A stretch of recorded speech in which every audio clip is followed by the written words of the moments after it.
had this student come in about 2 months into the year, brand new student, ragamuffin kid, long clothes, long hair, you know, really a ragamuffin.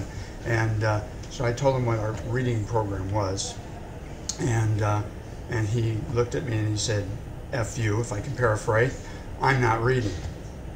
And I looked at him and I said, "Well, you can swear at me all you want, but you're going to sit down and read because that's the program."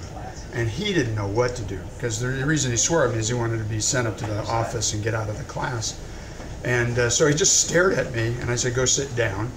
And he went and he sat down and just stared at me. I went and got him a book, gave him a book, put it on the desk. I said, "Now you start reading this, and I'm going to come and listen to you in a few minutes, and I want to hear how you read. I'm going to evaluate your reading." So we did that. And I said, "You continue to read this book, and when you're done, you're going to take a test on the computer, 10 questions. If you have read that book, you'll probably pass the test, if not the first time, the second time." So he did it, because he didn't know what else to do with me. And about 4 days later, he came into the room, and he took that book, and he just slammed it on my desk.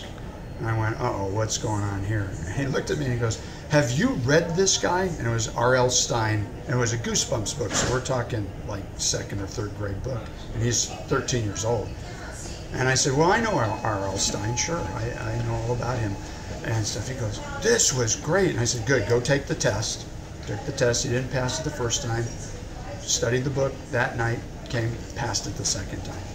So I gave him another R.L. Stine book, and this time he came, read it, took the test, got 100%. He came up to me, he said, "I've never gotten 100% before." And he hugged me.